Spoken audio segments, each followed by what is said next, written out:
Assalamualaikum warahmatullahi wabarakatuh. Perkenalkan, nama saya Dina Amalia, NIM 220201138 dari Prodi Sistem Informasi kelas A. Di sini saya akan melakukan praktikum TF-IDF.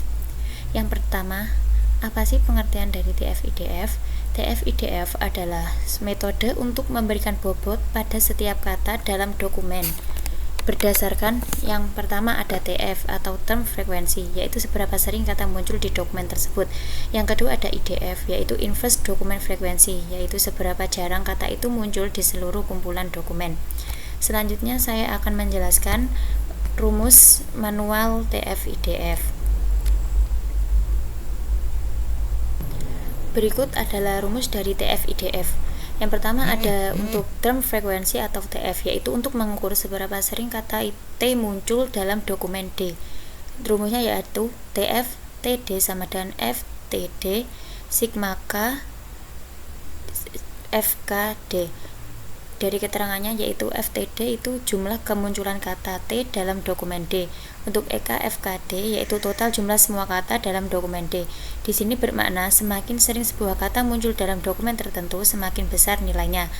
Yang kedua ada inverse document frequency atau IDF. Di sini untuk mengukur seberapa jarang kata T muncul di seluruh kumpulan dokumen atau korpus.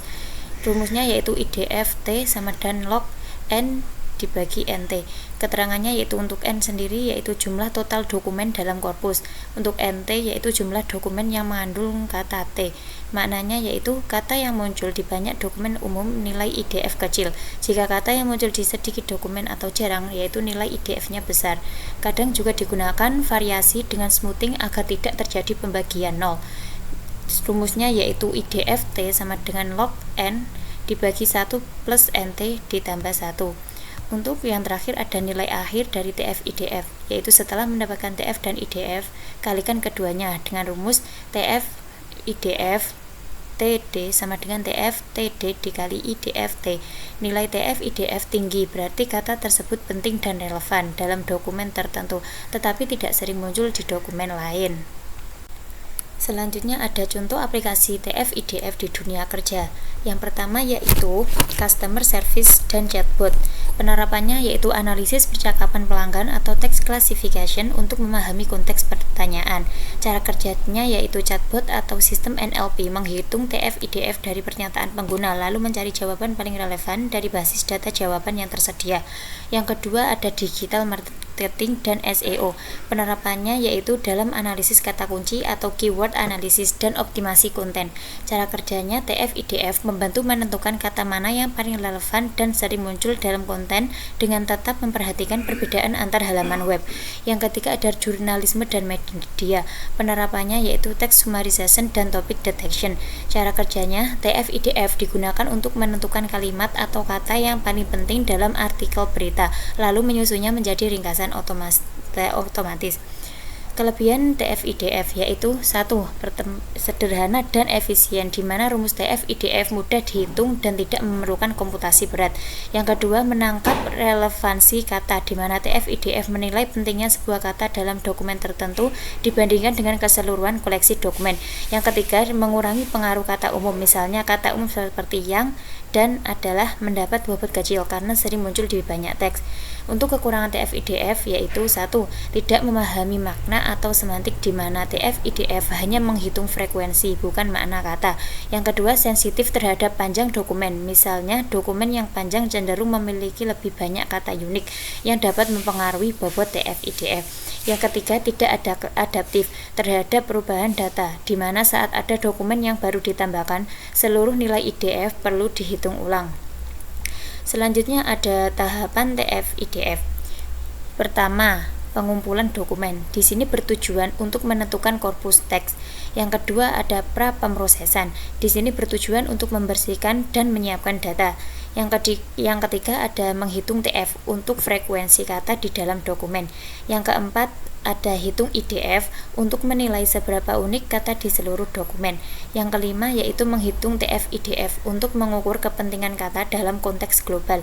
Yang keenam ada vektorisasi, yaitu untuk mengubah hasil ke bentuk numerik. Yang terakhir ada analisis, ini digunakan untuk klasifikasi, pencarian, atau prediksi. Selanjutnya saya akan mempraktikkan untuk coding TF-IDF. Berikut adalah coding untuk praktikum TF-IDF. Langkah yang pertama yaitu import library. Di sini ada bagian untuk memanggil yaitu TF-ID vectorizer dari pustaka sklearn. Ini fungsinya untuk menghitung nilai TF-IDF. Untuk langkah yang kedua yaitu menyiapkan data dokumen.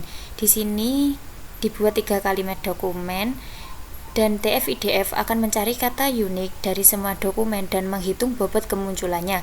Misalnya kata imagine dan learning muncul di beberapa kalimat, sedangkan kata menarik hanya muncul sekali, bobotnya nanti akan berbeda. Langkah yang ketiga yaitu membuat model TF-IDF. Di sini ada vectorizer TF-IDF vectorizer. Kode ini membuat objek TF-IDF vectorizer, yaitu alat untuk mengubah teks menjadi angka atau vektor, menghitung TF, frekuensi kata di dalam satu dokumen, untuk menghitung IDF, seberapa jarang kata tersebut di semua dokumen, dan untuk menghasilkan bobot akhir TF kali IDF. Untuk langkah yang keempat ada transformasi dokumen menjadi matriks TF-IDF. Ini ada perintah fit transform. Di sini melakukan 2 hal sekaligus. Yang pertama ada fit untuk mempelajari semua kata unik dalam dokumen, yaitu membangun vocabulary. Dan yang kedua ada transform. Di sini untuk mengubah tiap dokumen menjadi bentuk numerik atau matriks TF-IDF, di mana nanti hasilnya adalah matriks seperti baris sama dengan dokumen, dan kolom itu kata atau fitur, dan nilai di tiap sel itu bobot TF-IDF kata tersebut pada dokumen tertentu. Untuk langkah yang kelima yaitu menampilkan hasil. Pada coding vectorizer get future names out, di sini menampilkan data daftar kata unik yang diidentifikasi TF-IDF. Pada coding TF-IDF matrix to array, di sini menampilkan nilai bobot TF-IDF dalam bentuk array 2 dimensi. Jadi konsepnya jika nilai yang lebih besar berarti kata tersebut lebih penting atau representatif dalam dokumen itu dibandingkan di dokumen lain. Dan berikut hasil dari codingan yang telah saya buat. Untuk fitur kata-katanya di sini ada belajar dan learning, imagine, menarik, Python, sangat, saya, dan suka. Selanjutnya ada matriks TF-IDF itu sendiri. Sekian praktikum yang bisa saya jelaskan, kurang lebihnya mohon maaf. Terima kasih. Wassalamualaikum warahmatullahi wabarakatuh.